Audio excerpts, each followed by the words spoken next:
বৰপেটা চিকিৎসা মহাবিদ্যালয়ত বৰপেটা জিলা প্ৰশাসনে এটা নতুন উদ্যম হাতত লৈছে যে ইয়াতে শিশু জন্ম হোৱাৰ লগে লগে শিশুৰ জন্মৰ প্ৰমাণপত্ৰ আৰু আধাৰ কাৰ্ড দুইটা জিলা প্ৰশাসনে পিতৃ মাতৃসকলক কৰি দিব যাতে পিছত তেওঁলোকে আৰু কষ্ট খাব নালাগে। অৰ্থাৎ মেডিকেল কলেজত শিশুৰ জন্ম হ'ল, ডিসচাৰ্জ হোৱা সময়তে ইয়াতে আধাৰ কাৰ্ডখনো লৈ যাব, জন্মৰ প্ৰমাণপত্ৰ লৈ যাব। আজি বৰপেটা জিলা উপায়ুক্তৰ কাৰ্যালয়, উপায়ুক্ত আৰু প্ৰিন্সিপাল বৰপেটা মেডিকেল কলেজ তেওঁলোকে মিলি এই নতুন কামটো হাতত লৈছে।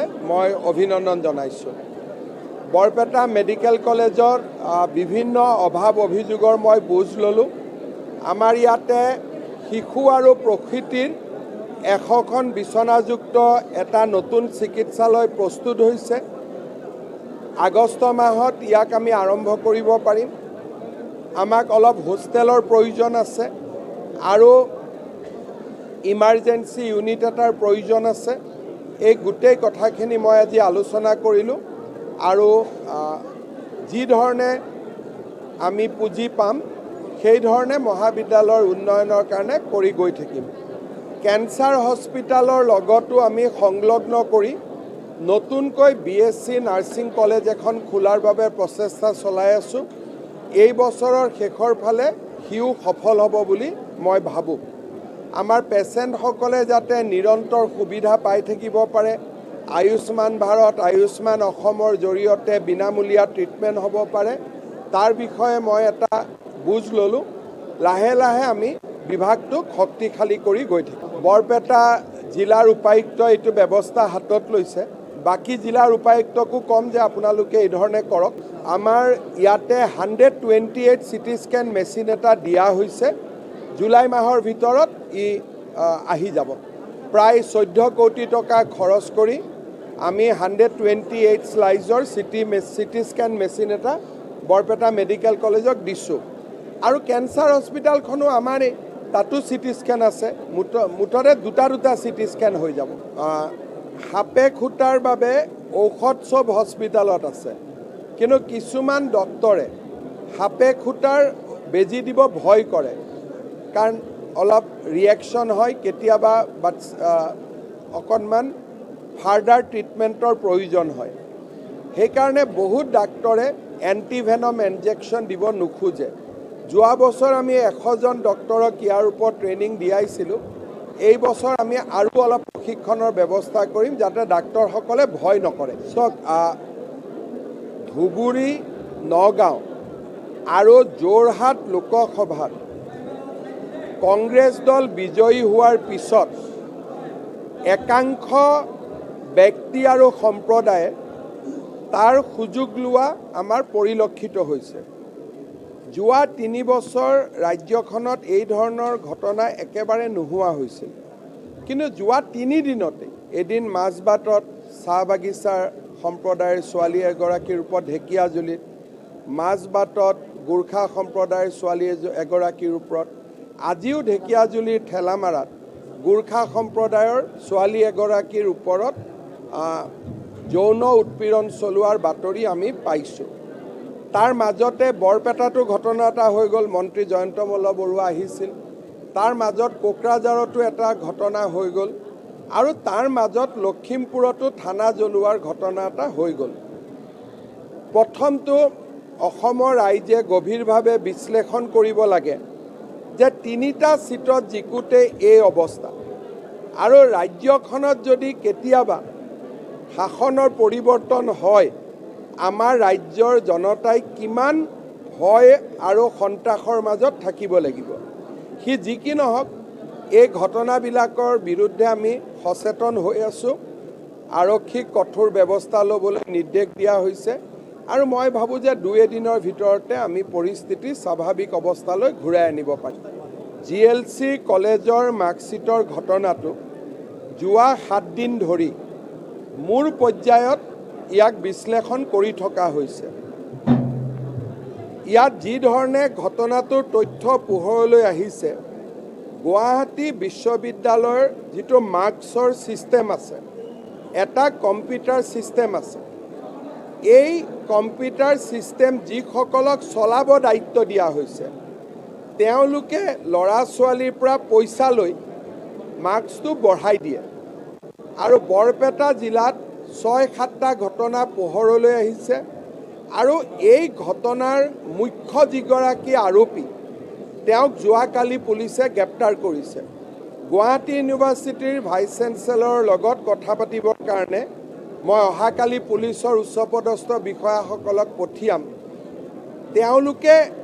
তেওঁলোকৰ ছিষ্টেমটো এনেকুৱা যে সাধাৰণ অপাৰেটৰ এজনেও নম্বৰটো বদলাই দিব পাৰে।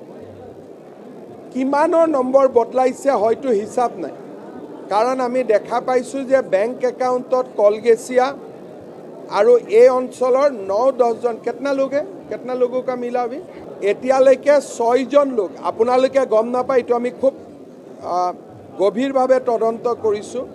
এজনৰ ঘটনা পোহৰলৈ আহিলে এতিয়া আমি 6জন ব্যক্তিক পালোঁ আৰু মুখ্য আৰোপীগৰাকীক এতিয়া আমি গ্ৰেপ্তাৰ কৰিছোঁ।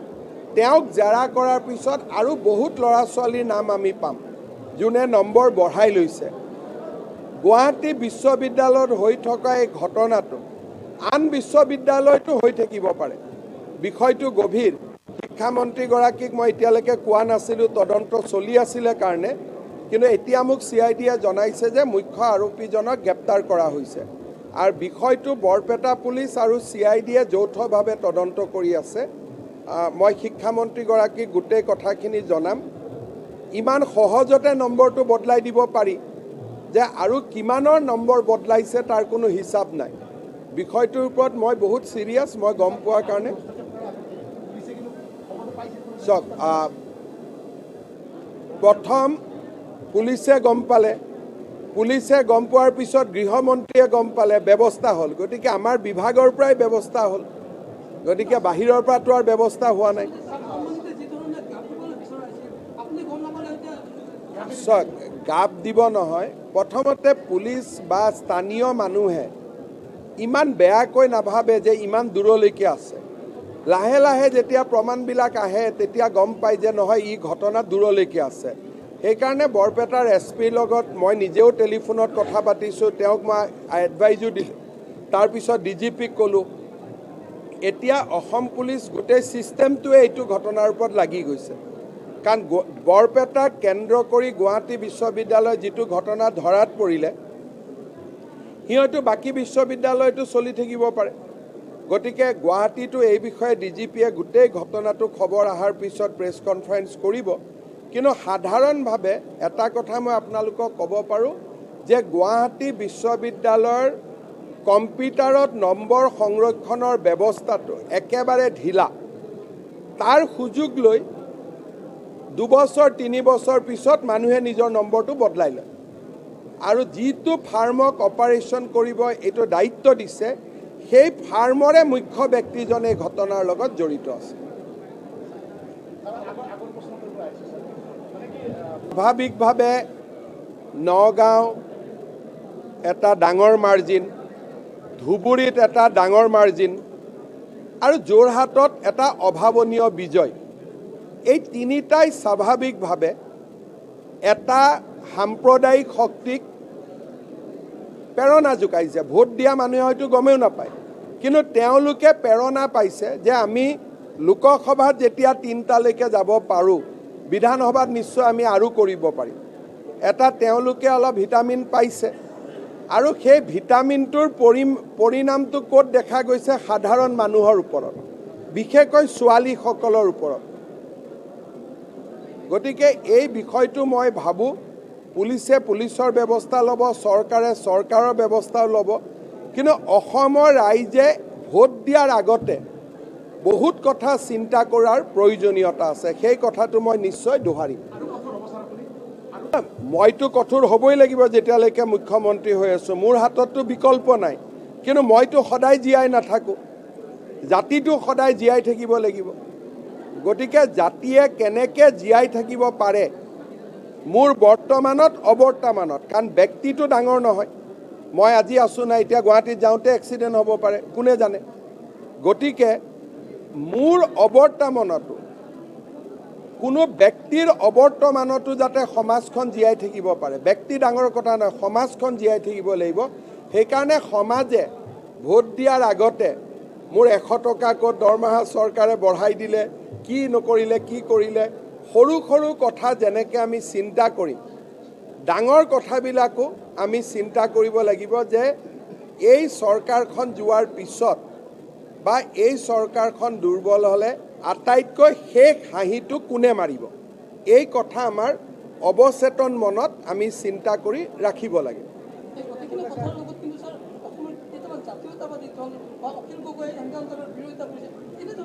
চক অখিল এনকাউণ্টাৰটো মানুহে নকৰে কোনোবাই যেতিয়া কাউণ্টাৰ কৰে তেতিয়া এনকাউণ্টাৰ হয় এনকাউণ্টাৰটো মই কৰোঁ বুলি কৰিব নোৱাৰোঁ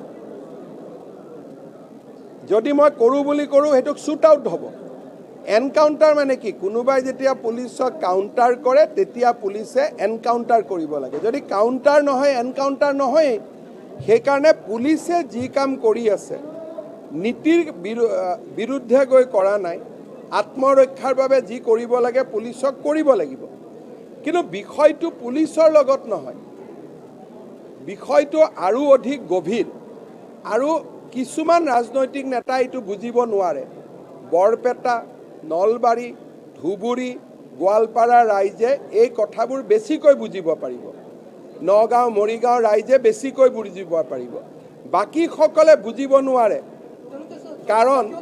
কাৰণ তাতে এনেকুৱা পৰিৱেশ এটা এতিয়াও নিৰ্মাণ হোৱা নাই কিন্তু মানুহটো একে অসমীয়া এজন অসমীয়াৰ দুখত আন এজন অসমীয়া এইটো কান্দিব লাগিব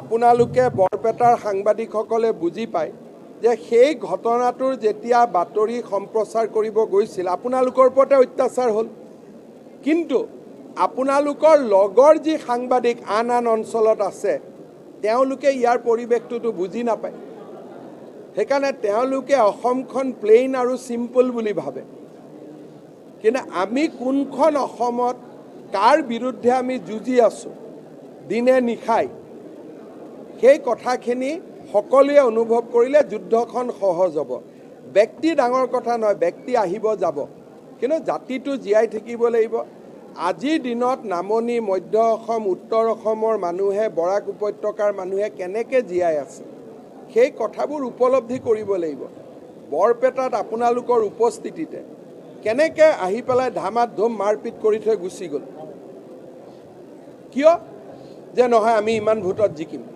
গতিকে এই কথাবোৰ আমি মূৰত ৰাখিব লাগিব মই বা ৰণোজ পেগু ডাঙৰ কথা নহয় আমি ব্যক্তি আছোঁ নাই আজিয়ে মই বৰপেটা সত্ৰত গ'লোঁ চবটো খালী মাটি দখল কৰাৰে আলোচনা হ'ল ইয়াত 200 বিঘা মাটি লৈ গ'ল ইয়াত 300 বিঘা মাটি লৈ গ'ল গতিকে এই কথাবিলাক আমি বুজিব লাগিব